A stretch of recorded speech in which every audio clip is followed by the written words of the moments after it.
पाकिस्तान की बेगैरत मीडिया और वहां के जो जाहिल टाइप के एंकर हैं, उनको पाकिस्तानी आर्मी ने एक शब्द रटने को कहा है कि ये शब्द रट लो और जब भी न्यूज पढ़ो ये शब्द हेडलाइंस में आना चाहिए, ब्रेकिंग में आना चाहिए, ये शब्द हर जगह दिखे। वो शब्द है false flag operation. False flag operation ऐसी राजनीतिक या सैन्य कार्रवाई को कहते हैं जो किसी प्रतिद्वंदी को दोषी ठहराने के इरादे से की जाती है। कई देशों ने ऐसा किया है। कई देश ऐसा इसलिए करते हैं ताकि वो अपने पक्ष में वास्तविक या नकली हमले करवाएं और फिर कहें कि ये काम तो दुश्मन देश ने किया है, और ऐसा करके वो युद्ध में जाने का बहाना बनाते हैं। पाकिस्तान पूरी दुनिया के सामने ये ढोंग कर रहा है, ये जहरीला प्रोपेगेंडा फैला रहा है कि भारत ने पहलगाम में फॉल्स फ्लैग ऑपरेशन को अंजाम दिया है। यानी पाकिस्तान ये कह रहा है कि पहलगाम अटैक को भारत ने ही अंजाम दिया है। सोचिए जिन्ना वायरस अब कितना घातक हो चुका है। तो चलिए आपको बताते हैं कि दुनिया में कहां-कहां कितने फॉल्स फ्लैग ऑपरेशन हुए, पहली बार फॉल्स फ्लैग ऑपरेशन कहां हुआ, किसने ये टेक्नोलॉजी इजाद की और आखिर क्यों दुनिया की हर सेना के साथ फॉल्स फ्लैग ऑपरेशन जुड़ा है लेकिन भारत के साथ ये शब्द आज तक नहीं जुड़ा।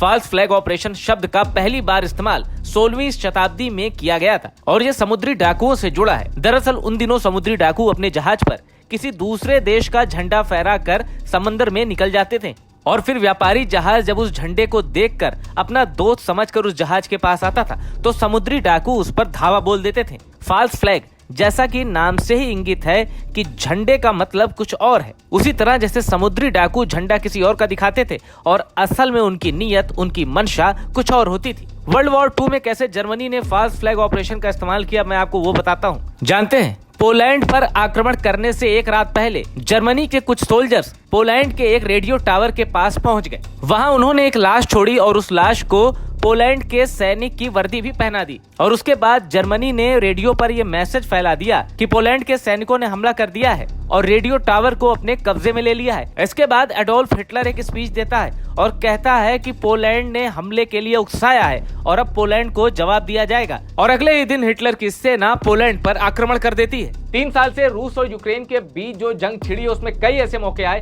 जब यूक्रेन ने रूस पर फॉल्स फ्लैग ऑपरेशन का आरोप लगाया और रूस ने यूक्रेन पर। यूरोपीय मीडिया भी उसमें कूदा और उसने कई बार पुतिन के एक्शन को, पुतिन के हमले को फॉल्स फ्लैग ऑपरेशन कहा।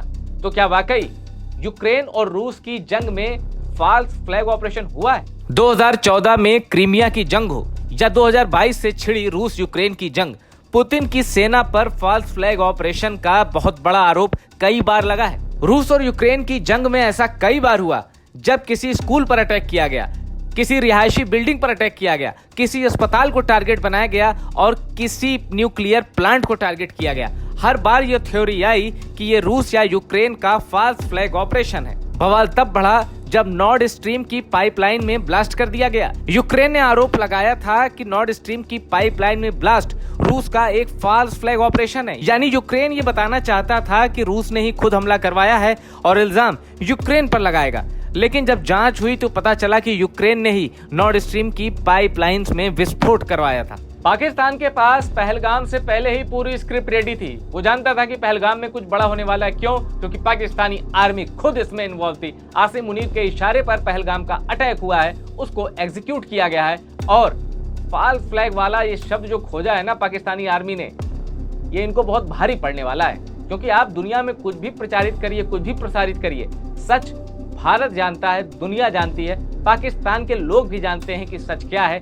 इसीलिए पहला बयान पाकिस्तान की ही ओर से आ गया कि हमारा कोई हाथ नहीं है, उनसे कोई पूछ नहीं रहा है। कहते हैं ना चोर की दाढ़ी में तिनका, उन्होंने खुद ही बोल दिया कि भाई इसमें हमारा कोई हाथ नहीं है। और याद कीजिए बिलावल भुट्टो वाला कौन सा, टांगे कांप रही हैं, क्या कहते थे वो, कांपे टांग रही है ना।